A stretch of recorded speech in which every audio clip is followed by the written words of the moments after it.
morning. It's wonderful being here with Mrs. Nemes and Eliane Goldstein, who's done wonderful work interviewing Holocaust survivors. And it's so important for the next generation to do what you're doing, Eliane, and making sure that the world knows about what's happened in the past and that we can do our best to make a better world. We know today what's going on in the Ukraine. I'm wearing my pin, as we do every day.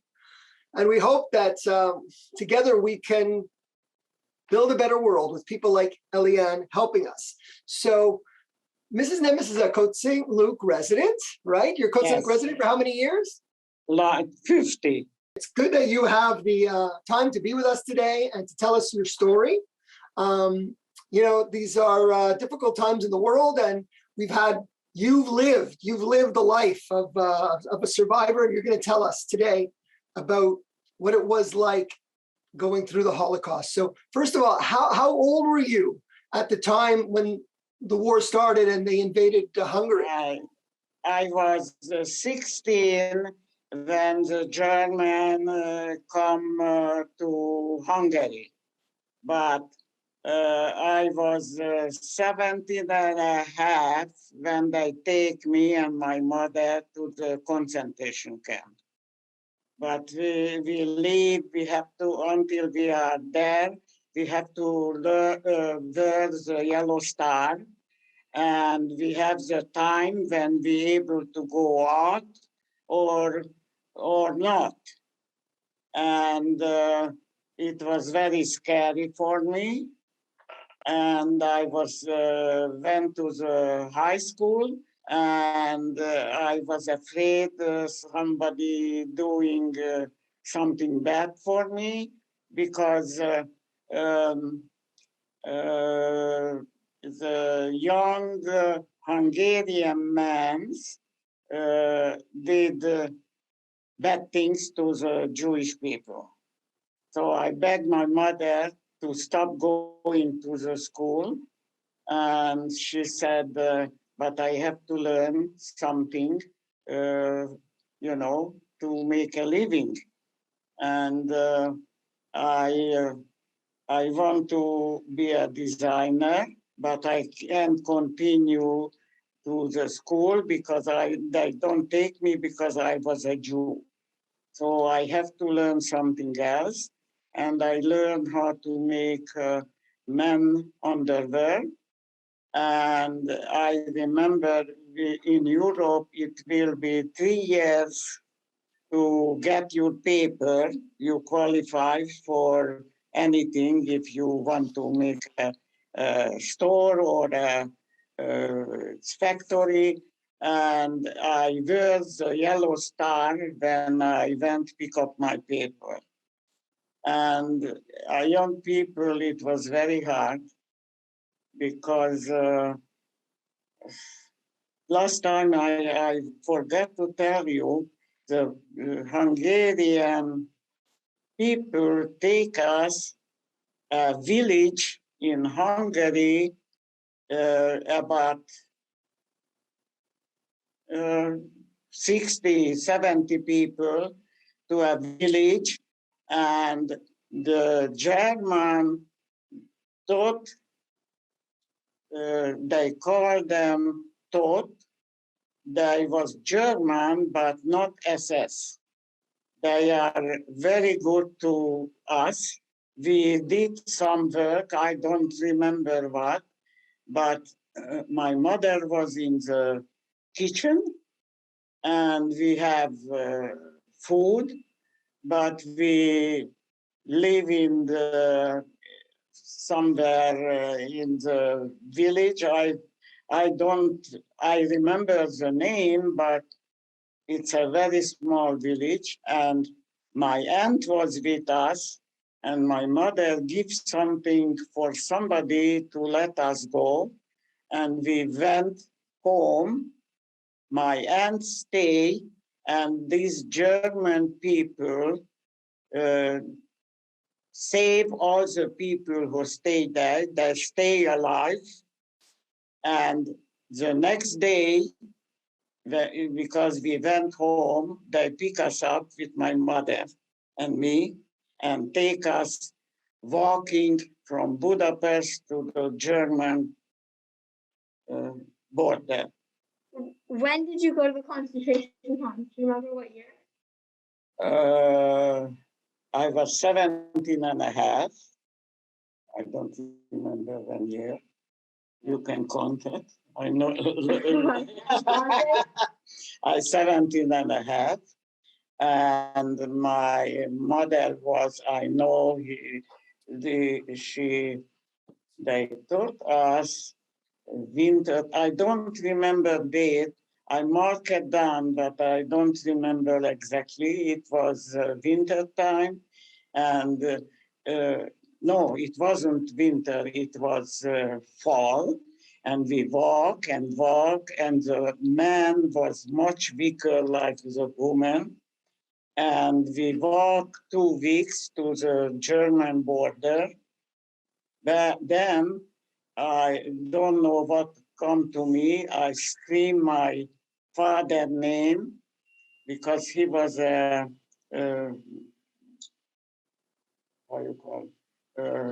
he was working in the kitchen, and it was a train standing there, and nobody tell me anything. Just I start to scream his name, and somebody told me, go a little farther, and I find my father. And he was there, he pushed us, it was a little window, he pushed out some food for us. And then we continue, and my mother said, I will never see your father again.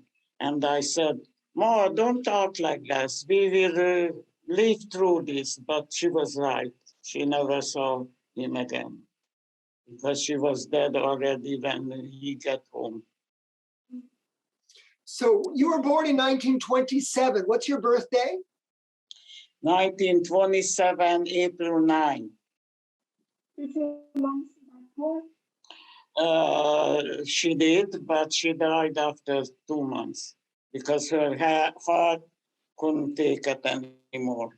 She was a fat woman, and she lost everything, and it made her heart very weak, and she passed away. What happened after your father was taken away? Oh, he has to go to a working camp. Like most Jewish men, they took that, they working for the dirty work, and he was there. But because he was working in the kitchen, he always have a better life there. No, but After that, what did you do with your mother?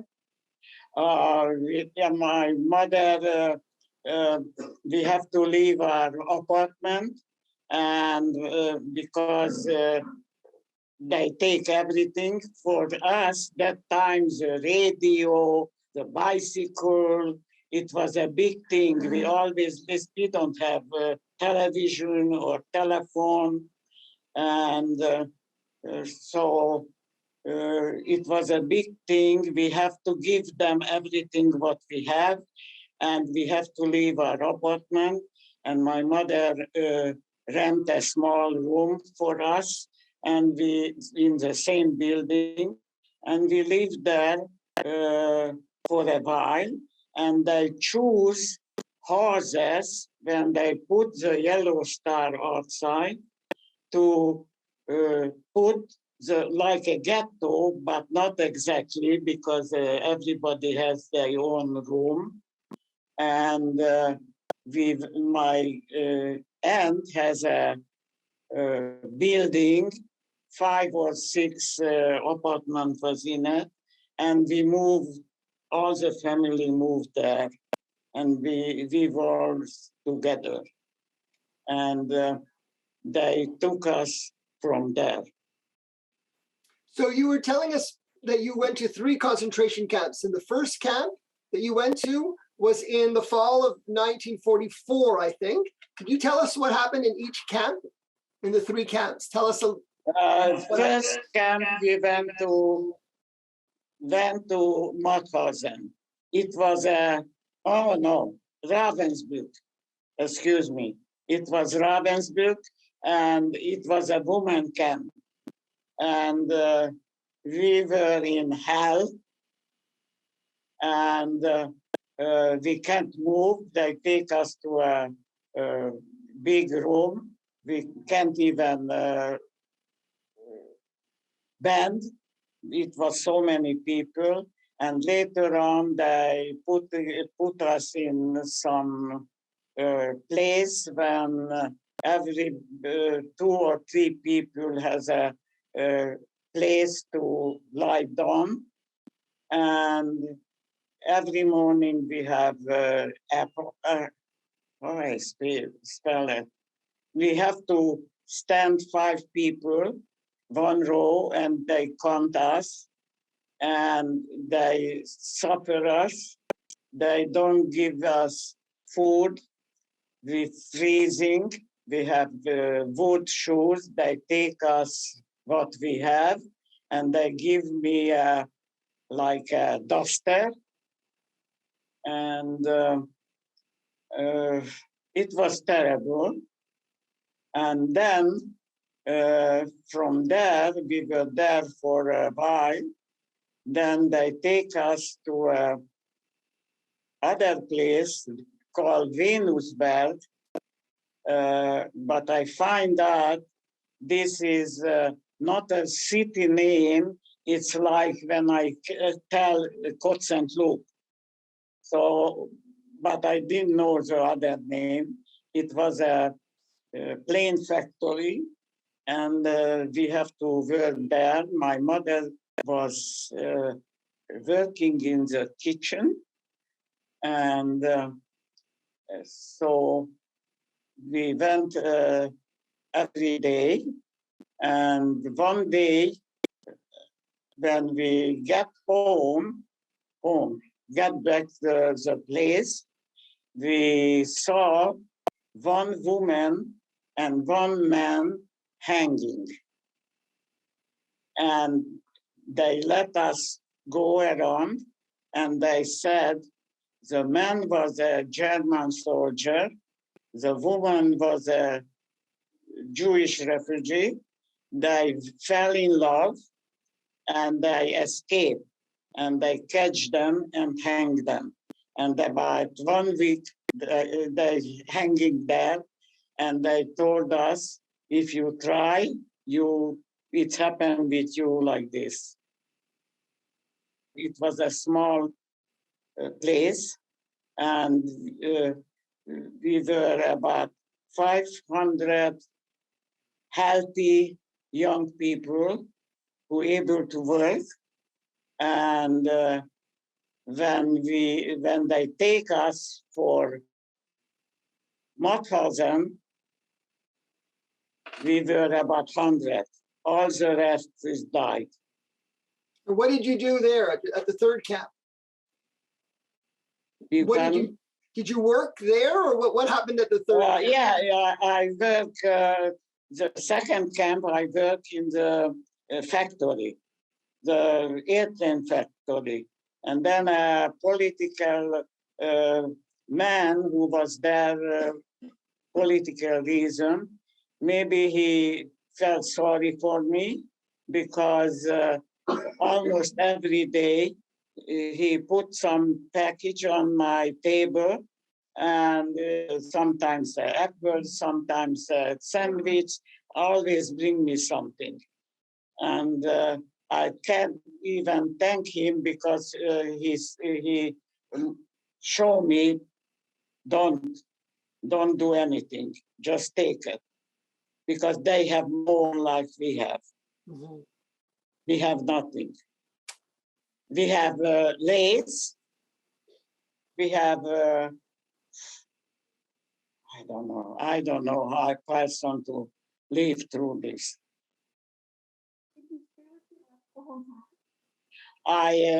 My mother was with me, and I tried to take care of her. And she tried to, until she able to, she tried to take care of me. And because she was young, but her heart can take it. Yeah.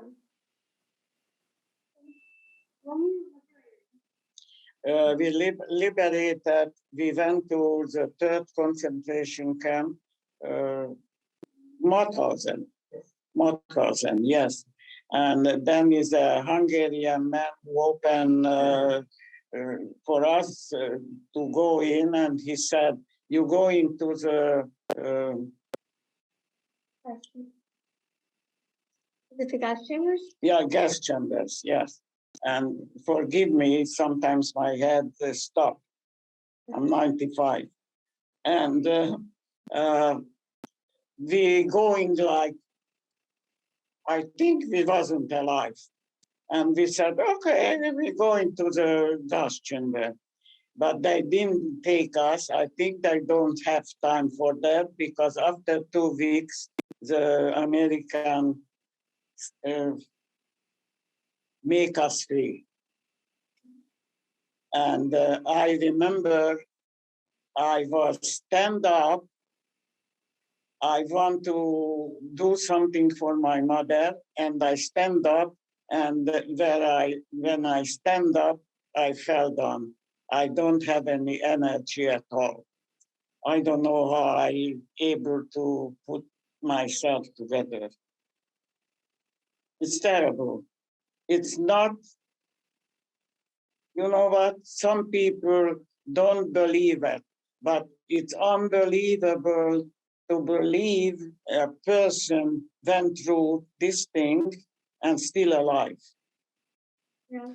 What happened on the day of the liberation by the Americans? What happened? What happened that day when the Americans came? Then, oh, we were so happy.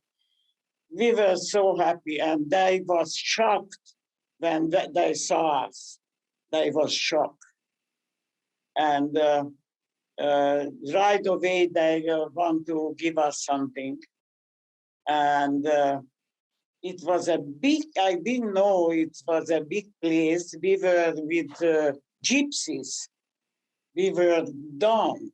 And when we get out, it was a very, very high place. And for like a dream, I don't believe it. It's happened. And I'm still here. And they was very good to us. Right away, they give us what we need, but we need the more food. We were angry. Why don't you give us the food? Then they later find out if you start to eat more like you should, you're able to die. Not able to, but you die. So many people died because they start to eat everything. So they save our life. And from there, my mother want to go back to Hungary because she want to know about my grandparents, my father. So we should stay there because maybe they able to make her well, but she want to go. So about 2 weeks we going every transportation we get. We finally get to Budapest, and my grandparents already has a home, and we go there. And that time the doctor come to the house and give something to my mother, and I can't breathe, I remember, and the doctor said I have liquid on my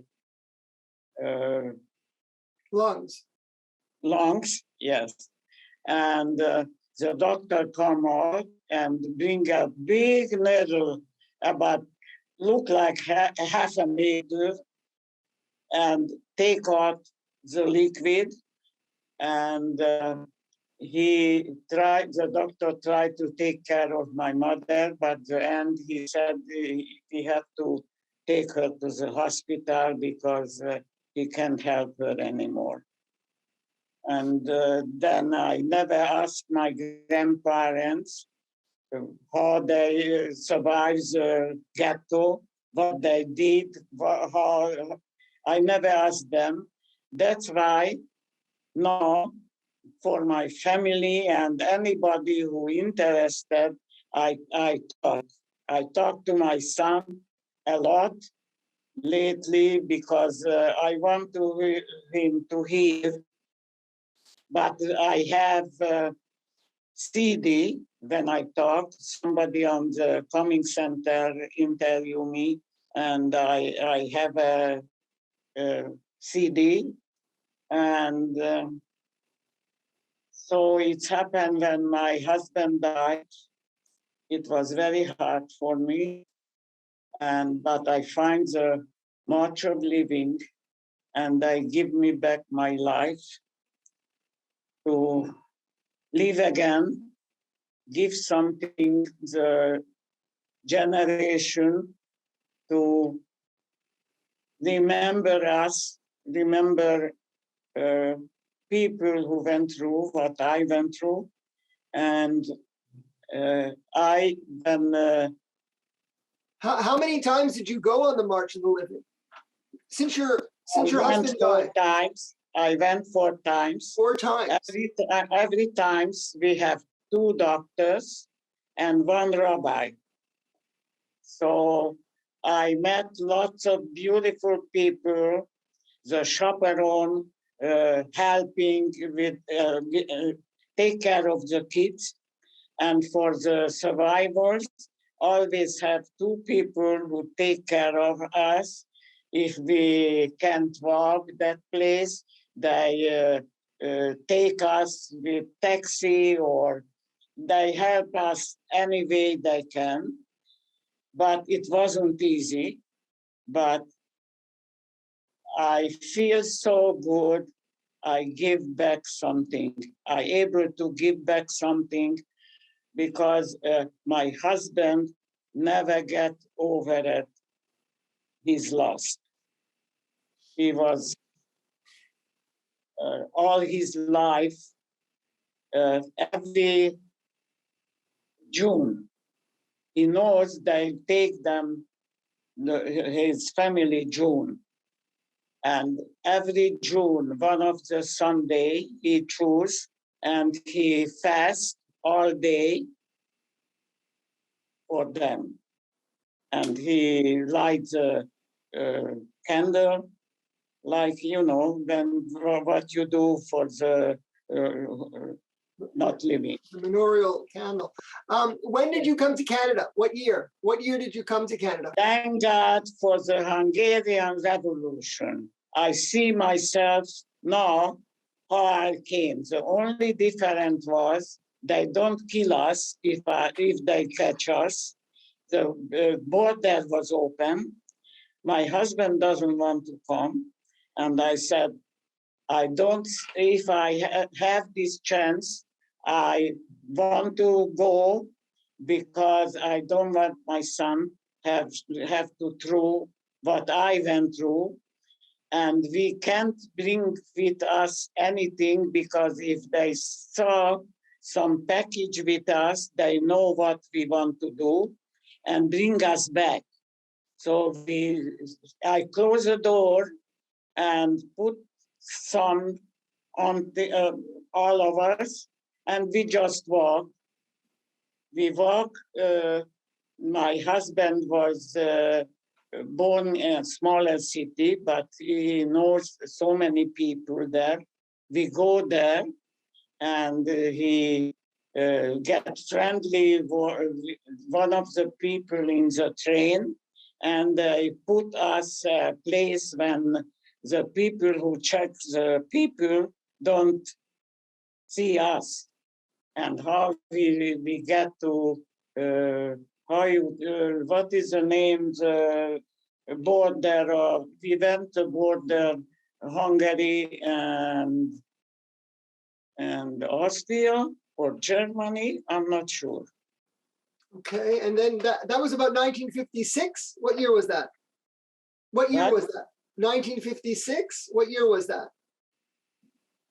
56, 1956, the revolution go out, and right away I take my family and we going and we get to Vienna, and there we have a choice, the United States, and my husband went to register, and one day before they close court, and my husband said, we're going to Canada, especially we have here the schmatter business, and I was learn how to make men's shirts. So 2 weeks I have a job. Great. And even if I'm not speaking the language at all. Okay. So why did you start talking about the war? Then these people take me to the March of Living. And I start to, first they teach me what to do, what to say. They ask questions, and I don't know, my mouth get open, and I was very quiet all my life, and I start to talk. I don't recognize myself, and I feel good when I talk about it. I feel good because I think I have 20 friends, and I am the only one who's life, about my age, a little bit younger, but not older. And God give me life to able to do this and talk to people, young people, or people who don't believe it was the Holocaust. It was. I am able to tell. So what do you think about the people that ignore the Holocaust now, that make a joke out of it? It hurt me. This is not a joke. This is not a place or joke about it. 6 million people died. They kill us. It's, I don't know who able to joke about it. I never hear a joke. I used to have my friend husband, one of my friend husband. He was a survivor. His mother, they burned in life because they burned that hospital what she was in. And when we talk about, he is Jewish, he was Jewish. And when we talk about him, about the Holocaust, he said, you have to forget about it. It was a long time ago. And I said, if you repeat again, I am a woman and you are the man, but I get a punch for you, you never forget. I don't understand. Mm-hmm. What was it like when you saw yourself in the mirror for the first time after you were liberated? It was terrible. I looked like an old woman, a skinny one. My skin was on my bones. And I remember I was, I was scared. This is me. I don't believe it. But I survived. I survived. So tell me, Mrs. Nemes, what's your message to the world? Why do you tell your story, and what do you hope people like Eliane can do to make this a better world? When I start the March of Living. Then any chance I have, I talk about it. And because I hear some people don't believe it's happened. It makes me very hurt and very angry. Because how can, there is 6 million people just walk away, or what's happened with them? What can we do to try to make the world a better place? We know what's happening in the war in the Ukraine. We know the Holocaust. We know it well. We lived it. Well, you lived it, but in Côte Saint-Luc, we have many people who are affected by it. You use people like me who still alive. Let us go, not even Jewish school, other school, and who able to talk people and show them it is true. Because I have stories to tell. You see, every time I forget something, but I remember something else. And you remember very well. You know, very well. I'm 95. My head not that sharp anymore. But I'm glad I remember this one. And as a Jewish people trying to send a message to the world, what would that message be? The message will be, I am the living truth. It was happened. It's happened with me. And the people should live in peace because I don't feel different, Jewish and not Jewish. It depends what is inside. If you're good, you are a good person, you are a good man or a good woman. I never make any difference, but if I hear something about the Jews, I could kill. I never did, but I could. I mean, I feel I could kill, but I went through. Eliane? Yeah. How many Holocaust survivors have you interviewed and why are you doing this? I've interviewed around 50 and over. It's getting close to 60. And I do this to try to help people learn about what happened. So just like you said, so that when people that survived the Holocaust aren't around anymore, the Holocaust isn't forgotten. And even now, when people are being ignorant about the Holocaust, that they know what happened, because if they don't know what happens to the 6 million Jews and everyone else, and counting, that died during the war, their names are going to be erased from history, and everything is going to be erased from history. And so I'm really trying to prevent that. What do you hope for the world, for the future, for your generation and generations after? When they learn about the Holocaust, what do you think this will help? How will it help future generations? And what's your hope?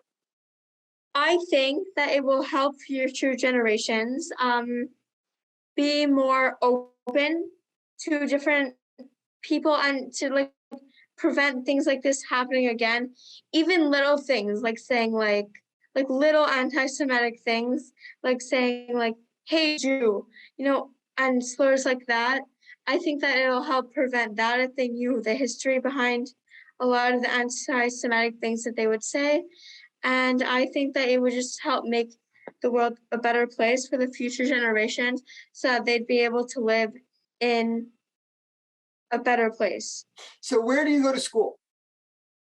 I go to Westmont High School. And what grade are you in? Grade 8, going into 9th. Okay. And what are you doing at school with respect to Holocaust remembrance? Well, at my school, there have been kids in Sec 1, grade 7, that have been getting notes with swastikas. The Jewish kids are being given notes with swastikas in their lockers, and even on the desks, there are swastikas being drawn. And the other day, I saw a swastika drawn on a desk with a little X around it. And I don't know, that doesn't cancel it out. I think someone was trying to help, but I seriously don't think that cancels it out. And so because of that, the school got really worried about everything. And so they asked me, because I've done stuff with the school before, they asked me to talk to the entire school around like 1,000 students probably, with a survivor. Actually, my first interview ever. I'm going to be talking to her in front of the whole school, and she's going to be telling her story to everyone on Tuesday, April 26th, the day before Holocaust Remembrance Day. Yom HaShoah. Amazing. Well, that's amazing, really. I want to thank you, Mrs. Nemes, and I want to thank you, Eliane, for all the great work you're doing. We're going to have to somehow It's compile unbelievable. 50, 60 Holocaust survivor interviews. We really have to compile that all and keep it in our data bank in Côte Saint-Luc, because we've been doing that as well. I've interviewed a lot, but not anywhere near as many as you. So thank you so much, and keep on doing your great work. And we should all be well.